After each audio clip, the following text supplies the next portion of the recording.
Greetings, gaming citizens. Mike here.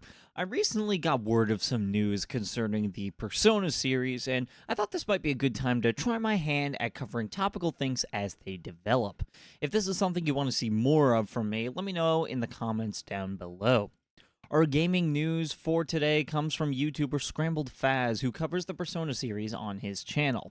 On March 20th, Faz discovered that the domain p4re.jp was just registered, suggesting that a Persona 4 remake may be on the horizon. Also, I say today, when in reality I'm recording this on March 26th.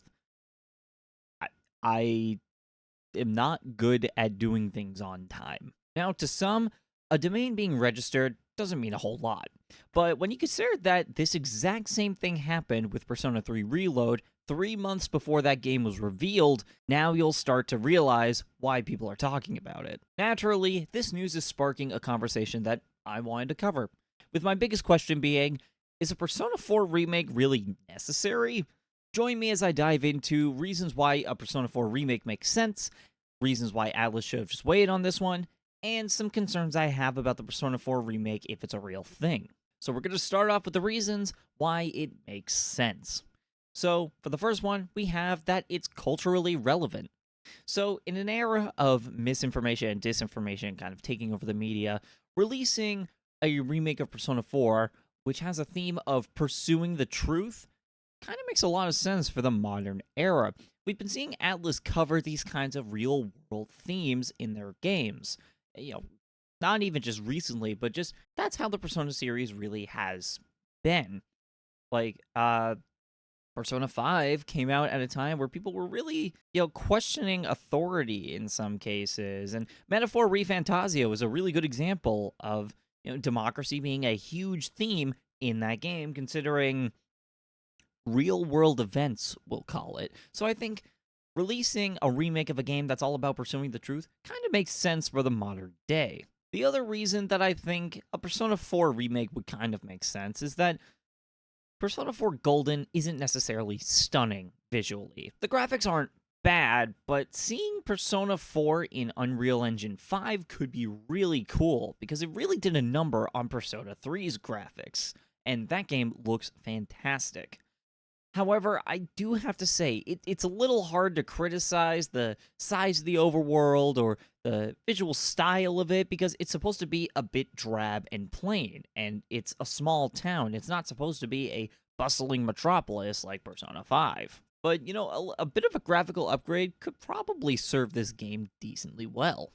Now, let's get into the reason why I think a Persona 4 remake isn't quite necessary, and Atlas should have maybe waited a while before throwing this one into the chamber. Other Atlas games, in my opinion, are just as culturally relevant and deserve remakes arguably more.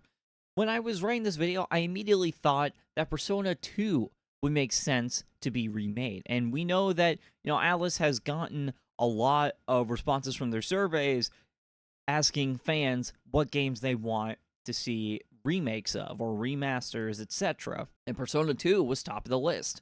Considering the theme of Persona 2 concerns rumors spreading and turning into a larger threat for everyone, where basically a lot of the big threats in Persona 2 stem from rumors that just spread amongst the public, you can see how that's kind of a very relevant thing for today's society. Rumors, again, misinformation, playing on that theme, the cultural relevance would serve a Persona 2 remake very well, in my opinion. Another reason that I think maybe Atlas should have waited on a Persona 4 remake is that Persona 4 Golden is already very accessible. It released on all console platforms in 2023, and it released on Steam back in 2020. So there isn't really a need to remake Persona 4. You could just let people get Persona 4 Golden on whatever platform they want, and it is a perfectly functional and good game. I have played it on both PC and Nintendo Switch. Perfectly functional game. I feel like it's perfectly accessible, and there isn't really a worry about that. Now, obviously, a video like this isn't going to make Atlas, shift their priorities, so let's go further with this, assuming the Persona 4 remake thing is real, is something that bears fruit. Here are some concerns that I have. One concern I have is recasting the voice actors.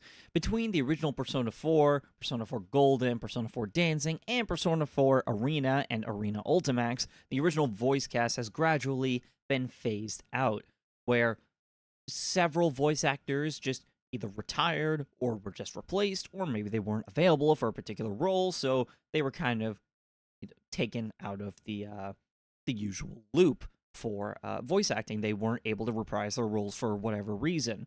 I feel like it's going to be a bit controversial that they're gonna recast a lot of the voice actors. For example, we have Chie's voice actor, Tracy Rooney, who was replaced with Aaron Fitzgerald. Some people may really like Tracy Rooney's rendition of Chie. Most notably, quite a few of the original voice actors for Persona 4, or some of the voice actors for Persona 4 Golden, are on Critical Role, and we don't know how busy, people like Matt Mercer or Sam Riegel are going to be, so, there's a non-zero chance that they could be replaced as well, and I feel like fans will not exactly take that very nicely. An important footnote to add to this is that Yukiko's original voice actress is semi-retired, so inevitably, she will have to be recast. So if nothing else, if they bring the original cast from Persona 4 Golden back, at the very least, Yukiko is most likely going to be recast. That's just what I believe is very likely. The other concern I have about a Persona 4 remake kind of ties in with recent trends we've seen with Atlus, and that is DLC practices. So, to provide some context, for Persona 3 Reload, they released The Answer from Persona 3 FES, which is a very controversial aspect of Persona 3 that I will not be getting into. But basically, they brought back The Answer from Persona 3 FES and locked it behind a DLC expansion called Episode Aegis The Answer. And the expansion pass for Persona 3 Reload was $35, aka half the price of the game. And my personal theory is that Atlus will do this once again, but for the content in Persona 4 Golden, and we see how Marie plays a huge part in Golden's content. If you know, you know. And I feel like they're going to try to lock Persona 4 Golden's story content, extra story content, I should say, as paid DLC. And they're going to call it like Episode Marie the Golden. Consider that a running theory of mine, maybe a prediction. Say what you will about Marie or Golden's content. Some people love it, some people hate it. But making it half the price of the game and locking it behind an expansion pass, I really hope Atlus does not do this again. It would just not be a positive experience for anybody. But, those are kind of my thoughts on a Persona 4 remake, assuming it gets announced at something like Summer Game Fest later this year. So, I want to know your thoughts. Are you excited for a Persona 4 remake? Do you maybe think Atlus should have waited before, putting out a Persona 4 remake, and maybe another game should have gotten the spotlight instead? Let me know all your thoughts in the comments down below. That's going to be it for me. Stay vibing and thriving, everyone, and I will see you in the next one. Oh, but before I cut off this video, random theory to end it off, they will title it Persona 4 Rewind to go with the renaming scheme, and it makes sense given the old school TV aesthetic. That's all I got. See you later.